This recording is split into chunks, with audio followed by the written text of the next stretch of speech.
Let us in.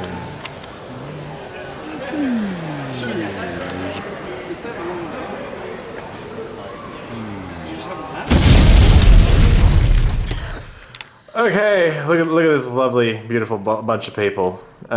We've just been finished with day 2 of Digifest over here in lovely Brisbane. It's not raining today, which is good. Seriously, couldn't even see the bridge. All right, so let's go across the line here. Alex, how'd you go? I forget. Top 64, I think, with antibody. Negligible, got it. Yeah. Dennis. Top 64, but with the new boilers, I never tested. But with a good deck. Negligible, got it. Declan. 20 seconds. Lost to myself and... Anyway, yeah, Antoine. Me, again, excellent too. I missed a cut for the winning in. Ah, so good. Yeah. And then Will, you're in the middle for one. Hey! This is the first time I've had my own deck profile. By topping 8 nats.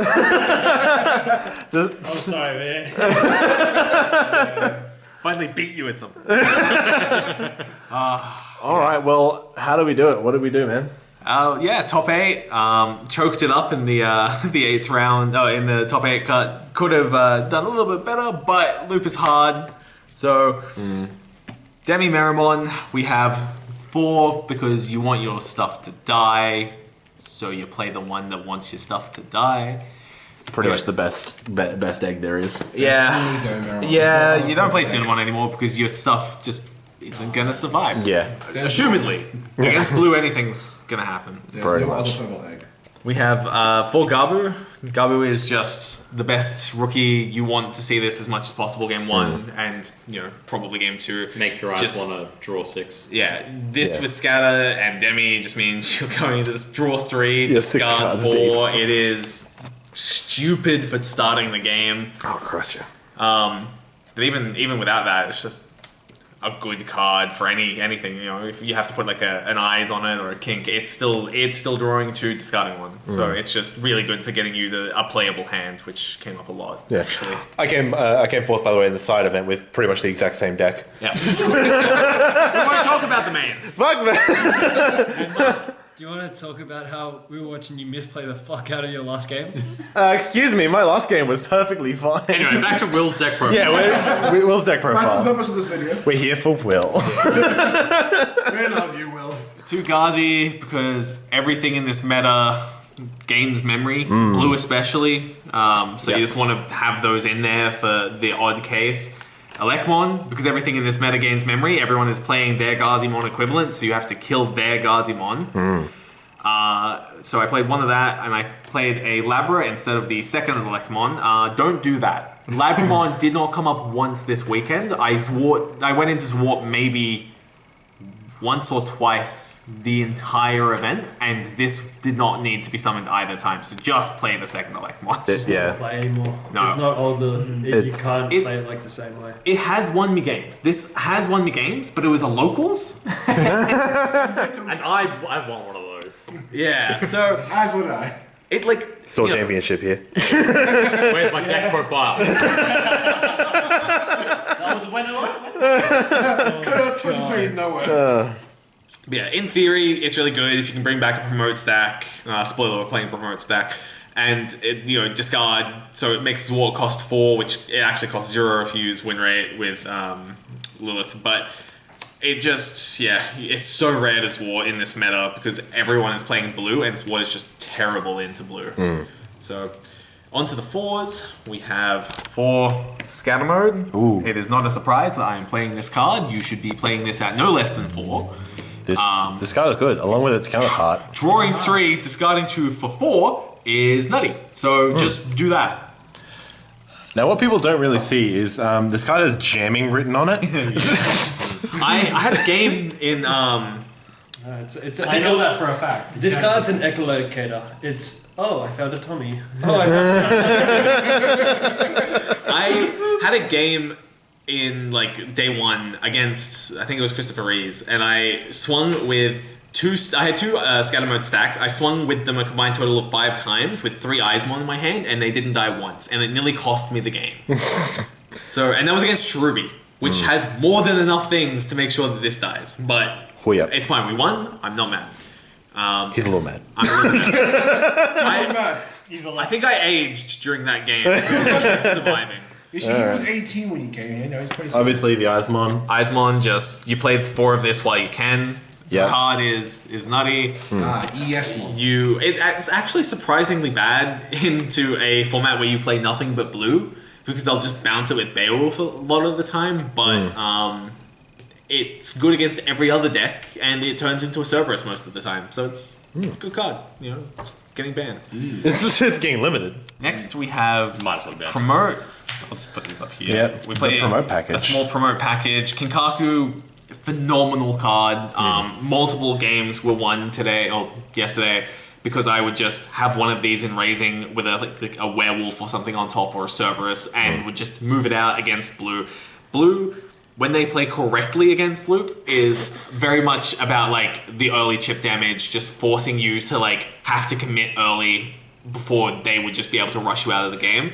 Not a lot of people actually did that against me, which is why this deck works so well. Fucking hell, man. What did I play? But against people who weren't aware of how to play the matchup, this was like, or even against the people who did know, just having the ability to kill a body before it can swing, because they're always slamming Strabis, or your Floodgates, or Bogos. So just killing one of them before they can swing with it is incredibly powerful, and I do not regret playing 2 of this card. No.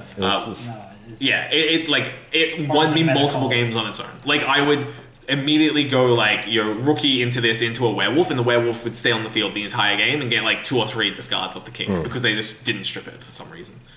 And then to go along, we have the Ginkaku and the promote. The Ginkaku is mostly to enable the promote. It's very rare for this card to actually stay on the field while you're resolving another discard effect. It's a bit of a garnet, but it's an easy discard, isn't it? Yeah. Garnet, what's that from? Haha. We've definitely never done Yu-Gi-Oh content. But yeah, I like don't understand why jewelry you'd have to matter about I this. don't know Yu-Gi-Oh. most of Resident Pokemon player here. most of the time where we're summoning this back, it's Zwardamaste, and it draws a card, gains memory, and then triggers the Ginkaku itself, which is just the majority of the value you get out of this card. But that is a lot of value. I had a game where I went into Zwart, brought this back, gained the memory, swung with it, paid, discarded with Kink, triggered Gink, and then triggered the Nidhogg I discarded to go from 0 to 3 after Zwart. It just feels really nice. So I would highly recommend that package in this deck. Moving on, we have the next package, which is the Cerberus engine. Woof, woof. Best dog. Best dog. Again, it feels pretty obvious why you'd be playing this. You want to discard cards, and it's a really easy way to get chips in against hybrid decks, like especially blue. This basically never dies. In theory, the Cerberus basically never dies, but that doesn't. Oh, it happen in dies so practice. often. There are I think 10 or 11 cards in most blue lists that actually kill the Cerb, so it's like a 1 in 5, and I think it has a 60 or 70% death chance. Don't swing the Cerberus if you can avoid it. The only times I swung Cerberus in this event were if it had a King under it, I needed to kill a Madoki. And most of the time I didn't get punished, thank God. But I did get punished a few times. And yeah, rush on this, and then if it survives, it becomes a Lilith. It's just crazy how much advantage this engine gives you. So you mandatory have to play this. Then next we have the one of Lady Debbie. I wasn't sure if I wanted to play this going into the event because a lot of the time I was just discarding it for it's not as good as the werewolf or the Cerberus, except for the times where it is as good as those two. Just as good, if not better. Yeah, like there are times where I could either put this down onto eyes or put a Cerberus down, and this either summoning another eyes or gaining memory back occasionally. Just cycling the deck immediately so you have more options before you start your next turn is just incredible as a one-off. And the Inheritable won me a few games today. I had this under Lilith, they didn't strip it, and they hard played a Madoki. I went, okay, I will kill it. Yeah. Very good card. Got to keep up that strong resource game. Yeah, resource game is strong. Go back. No one has watched that video. Except us. Alright, so Lilith, the main playmaker of this deck. This card is just ridiculous. I had a game today in top 8, which I threw. I so bad. Anyway, I threw, but I went through 3 Liliths in a single time because it would just add back Jack Raids, and the Jack Raids, I think, at the end were gaining me 3 memory each plus 2 from Lilith. So it's just an insane amount of memory with how fast this deck is. Like, it gets stupid. I started at like 15 cards in trash, and I hit 30 halfway into my turn because I was just killing so many things and looping like the Lilith ones. So yeah, this card is absolutely cooked. You don't even need to use the when Digivolving effect. You can play this when you have like 5 or 6 cards in trash. Just have it on the field so that you can gain memory for follow-up plays. And a lot of people just don't expect that, and they don't know how to deal with it. Yeah. Especially in early Lilith. Earlier it is, the less they have to deal with it. Yeah, exactly. And if they don't deal with it immediately, for some reason they just decide to never deal with it. They'll just let it sit on the field. They'll either stun it, or you can just swing it every turn, and it'll never get removed. And it's Blue can't out it, really. a lot of blue can't out it, but they do have So, The like, Magna, without except the proper Magna. siding Yeah. and without Like Absolute playing Blast Magna, or like going to double win that. Magna, Yeah. Koji, or like they can swing over it with Magna, but Yeah. Yeah, sorry. Yeah. that happened once. But players I knew who were playing Magna did not use Magna to swing over this because they were keeping it for value, I think. I can't obviously know what was in their hand. Most people were only running one Magna in the first place. I didn't find many people running Except multiple. Well, except for people playing a Magna dedicated deck. Yeah. But like most people running the like Azulon. I saw a few Hex bars in main, which was Azulon one's over it as well, though. Yeah. yeah. But Not that Azulon it's wants to not. a digital That's not what you one. want to do. Yeah, Azulon wants to security. Yeah. But yeah, next one. So anyway, Lilith That's okay. card. It's why it's the name of the deck. Nidhogg. I mean, it's sort of obvious. Again, you play this because it gains a memory when you discard it. The evolution effect actually came up multiple times today and yesterday. I remember when we were watching your top 8 match, like I was saying to Mark at the time, like, Nidhogg's weird, you only ever discard it, but then you immediately went, evolve to out the thing and attack the game. Yeah, evolve to prevent lethal. Oh, yeah. As you're Like, watching my game, I did the exact same thing. yeah, and your best of 1 tournament. Shut the fuck up. Wasn't an insult. This card is a surprising amount of utility, especially in a format where everyone's playing. Like a lot of the blue players were playing 4 betas. I think I counted multiple people who I actually saw all 4 betas through the course of one game. But you just have between the Kinks, the Deathclaws, the Nidhogg, and the Lady Devi, you just have enough outs to most of the time be able to answer it. Especially when, for some reason, blue players like to swing the beta, and I don't know why. I don't know why either. It's so fast. Like multiple games I won simply because they swung beta. And it dies. Yeah, it either dies or you just swing over it with the Cerberus. You're like, well, this wasn't swinging anyway, but now I'll clear a rookie, I guess. Cool. Yeah, it's like... Yeah, I don't know. Again, I don't know how many people actually thought to test against this deck, and I don't know how many people have someone who knows how to play this deck. Because playing against someone who doesn't know how to play this deck well is not an educational experience. No. Because they will not know the path, and they will not know when they actually do have a game in hand. But yeah, I think it's just because we only had 3 weeks to test for this event. I don't know if anyone even considered this deck. Everyone who's playing blue was probably testing against like yellow or red. Like green maybe, Cherubi maybe, but I mean, most people who would be playing this list, like usually either hung on from like EX1, like BT6. yeah. Well, yeah, like we topped Nats with this list. Well, not this list, but I tried. I tried. yeah, 17th place as well. Yeah. But like yeah, Bubbles. with blue. 18. So 18. was it 18? Yeah, 18. Oh, that's even worse. Why do we still have you here? My But- God. Yeah, like playing loop, like a lot of it still translates. A lot of the lessons you learn from the EX1 loop. Obviously, rest in peace MDF. But even without that, the deck still I can go functions Valentine. very similarly. I can go die in a hole. Well, I feel like the focuses are very different. They Oh, are, yeah. but it's like the mental process of discovering lethal is very I similar. agree completely. Yes. Like it is, you do have to find the different avenues for lethal, but like because this is more focused around the 5s, right? Yeah. Whereas old Lilith was very focused around the 7. You're Yeah, essentially. like Itself. you're still looping All- Lilith just in a different way here. That old build was like I'm gonna bounce Lilith, play Lilith, Yeah. evolve Sword, bounce Lilith, play Lilith. Yeah. Yeah. I'm more mean in the way that you're discovering how many resources you have. It's not so much like the same playstyle at all. It's very much just You do have Processing. to be extremely calculated. With your Lights are turning green. What the fuck are you on? So anyway, so we can keep this under an hour. Yeah. Anyway, all right. So, Mastamon, absolutely cracked. Best one of in the deck. This won me so many games against Blue under Ice Wall. It's insane. I love it. It would have won me top 8, except for I forgot to add it back off calling. This card is insane. It brings back Promote Stack to it costs 3. It trashes 1, so if you swing with a rush werewolf and then put this on top, you basically get 3 attacks out of the 1 werewolf. Insane. I would not cut this for the world. No. Double Zwart. I've resolved Zwart twice this weekend. I honestly would consider cutting this card. I almost think as well, you could easily just cut this I card. decided, okay, so for my matchups, which I should have gone into first, my matchups I had 7 of 9 were blue hybrid, and I sided at least 1 Zwart out each time. Because this card is useless into blue hybrid. So maybe if I was playing against colors that weren't blue hybrid, I would think this card was worth a slot.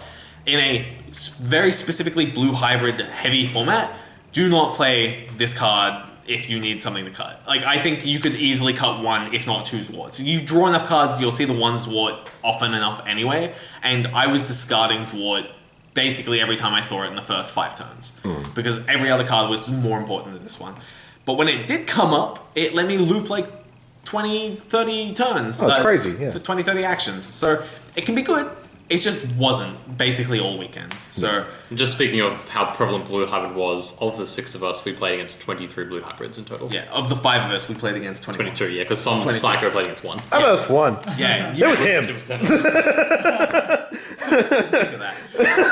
Yeah. So anyway, What's even worse is it was towards the end. It was It was literally last round. It was literally Yeah. that's why I was like, oh, wouldn't it be great? It was it'd be great if we wasn't Dennis. I'm like, No, it wouldn't be great. Fuck off. I was like, please don't do that. And then this guy, as soon as the parents come out, turns around, stares me right in the eye. I'm like, no. so anyway, Yeah. for Analog Boy, This card's good. Analog Youth. This card's cracked. I sided Analog with 2. Youth. Here you go. It's Youth.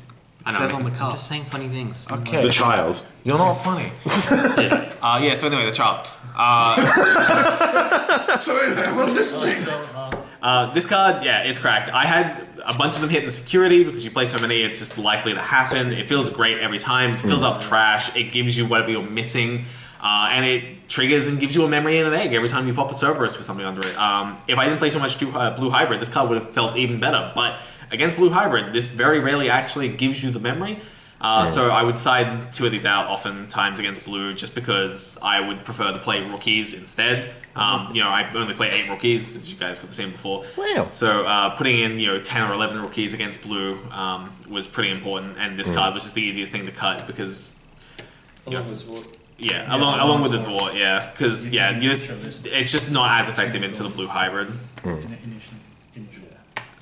For Jack Raid, this is not.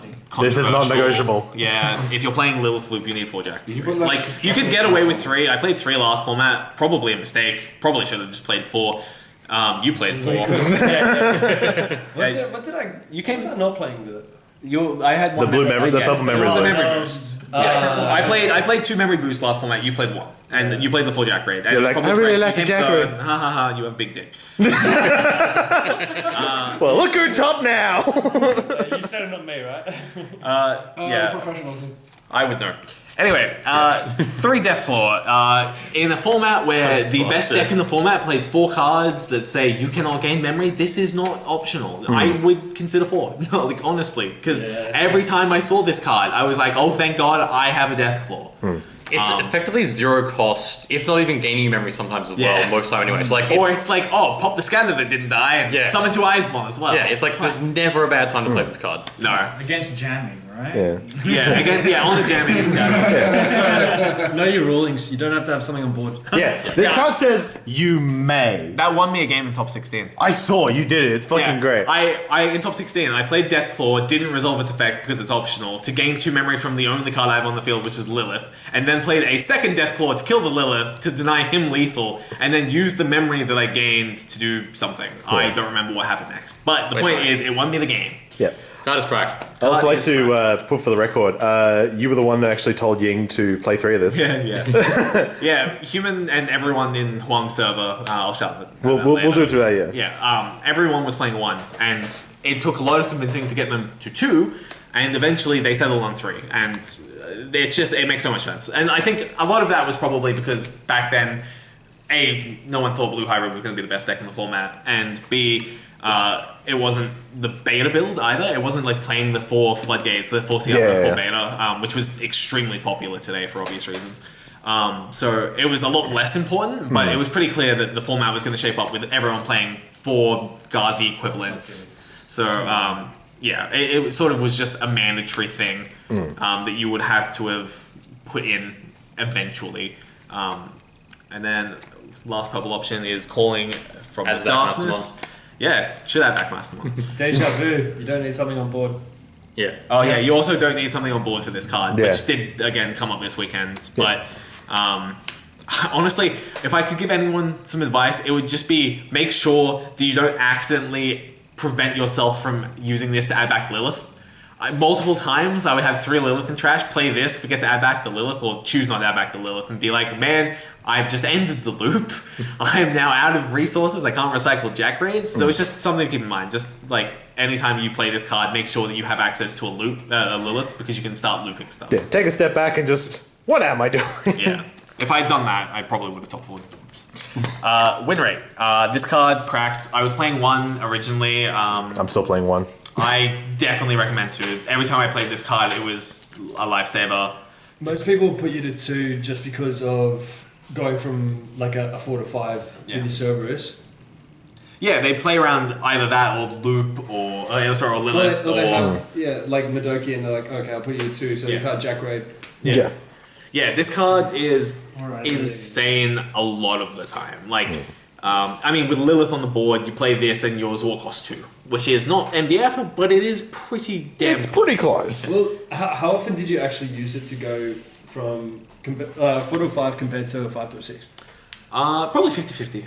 Really? Yeah. Okay, a lot of the time it was go into Cerberus, which then I can then pop, trigger the analogs. Yeah, that's what I would presume, right? Yeah.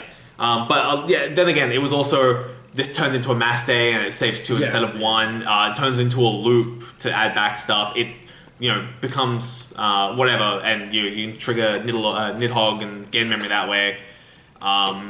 It's just a really good card. It's a great fucking card. Yeah, I would not play less than 2. No, I actually don't remember what I had to cut to put that in, but I don't. The dead are alive. Oh yeah, I'm not playing that card because it's bad. It's bait. I like it. Yeah, it's funny. Yeah. So anyway, it's bait.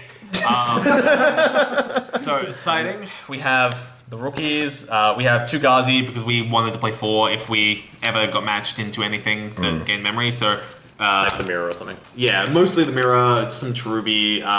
But I wasn't sighting this day 1, but day 2 I started sighting this in against blue because I realized that I was losing a lot of my blue games to.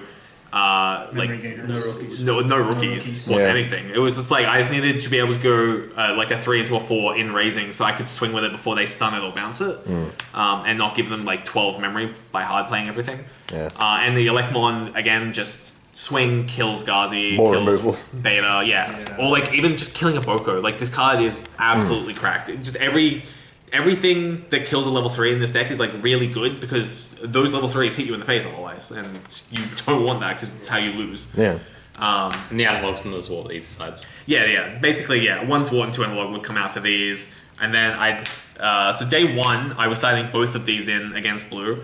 Day 2 I cut this because I was cutting 2 analogs and putting in 1 of this, so I was going to 3 tamers. But with like against other matchups, so against like yellow and against like red and stuff, I would absolutely put both of these in, just because this card is hilariously cracked in every deck that plays any amount of Tamers. So sitting with 2 or 3 analogs on the field, you would just play this and wipe a board.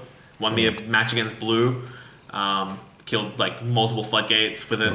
No one expects it because you're not a hybrid deck, but it's just ridiculous value. Killing 2 level 5s for 6 is insane.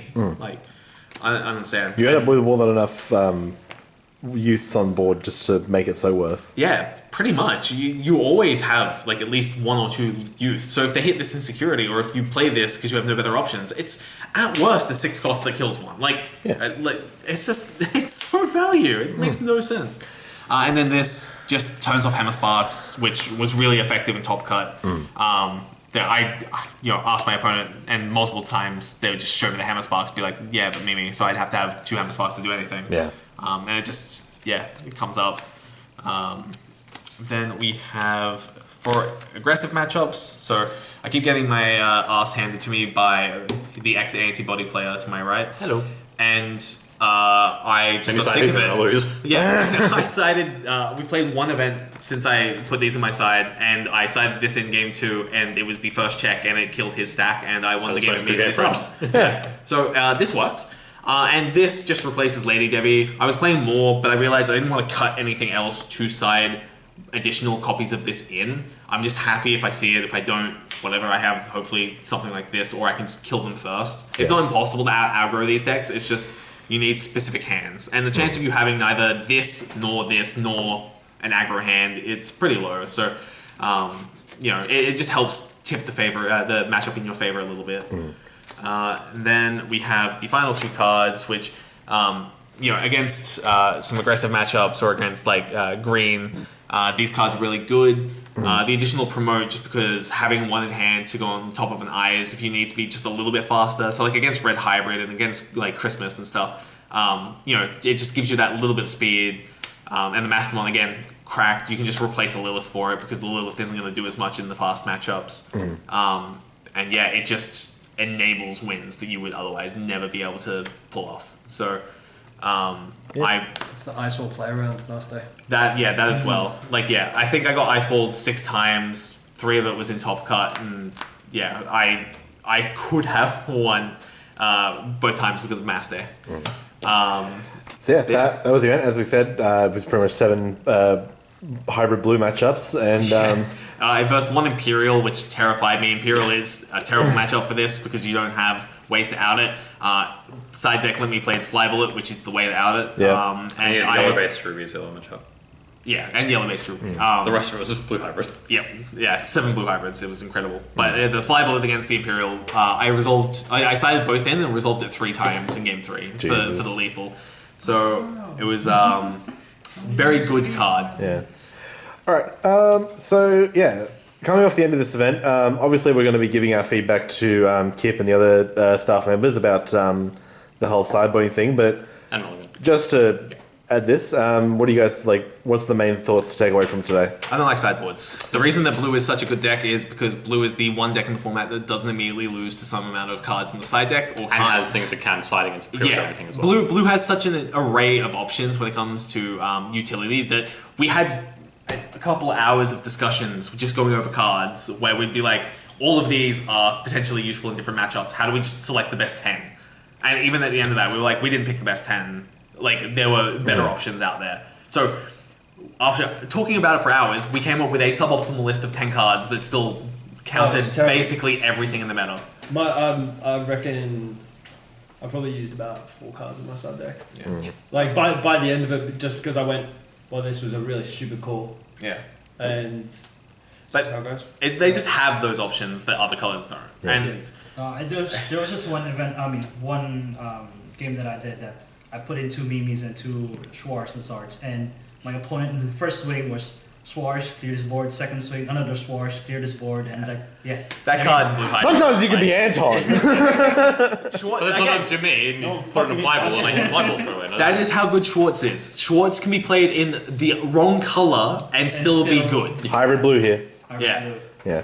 So I don't like sideboards. I think the game would be better off without sideboards. It also I executed it. you just like make misplays because you don't know the cards well enough because you don't play with them in your main board. So And it's just not fun playing in a format where it's like they're starting things that kill my deck. I'm starting things that like it's who sees their things first. yeah, like anyone who plays against this, if they have the memory blockers, they're probably going to have 4 of them games. Yeah, like you lose to me most when I go, okay, I've got 3 True Ones now. You honestly made me reconsider playing this deck at this event because multiple times you would just be like, and rat pass, you're one. So doing this like, well, win the beat is Alex tried hard. Honestly, what about mulligans though? So I guess final shout outs or anything like that. Obviously the usual. Good. Yeah, thanks everyone around. Hey. Love you all. Excellent testing. He kicked my ass about 20 times and learned a lot from that. So, honestly, probably the only reason I did as well as I did was the amount of testing we did for Blue. But other than that, thank you, Larry from Game Traders, Hornsby. Shout out to Larry, what a legend. Come check out Locals Out on Saturday mornings. Troy mentioned I like winning. Troy mentioned Not anymore, you don't.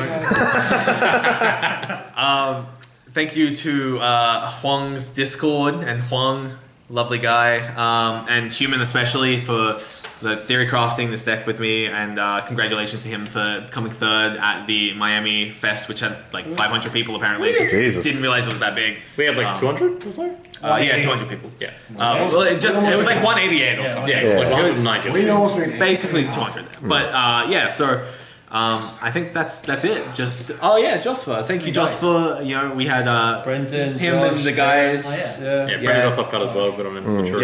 Yeah, true. Yeah, Brendan did really well with the Cherubi list, which I almost played that as well, but I'm glad I didn't because I just couldn't. Because he got top 16, you got top 8, so. Yeah, exactly yeah. right. Also, as you said, it's either you lose or you win hard with that deck. Yeah, exactly. Yeah, it feels really bipolar at events, and it's just strange to me. But yeah, other than that, I think that's basically everyone. All right. I'm sorry if I have forgotten someone. I've probably forgotten someone. Ow. Oh. Thank Thank you, Mark. Yeah. Oh, thank you. the camera guy, a lovely guy. Anton on Death Venom of Plane to Catch. Yeah, they gotta go. We gotta fuck around for a bit, and we'll see you guys for not Evo Cup. Yeah. Can't wait to win Ultimate Cup. Evolution, but ultimate. Whoosh.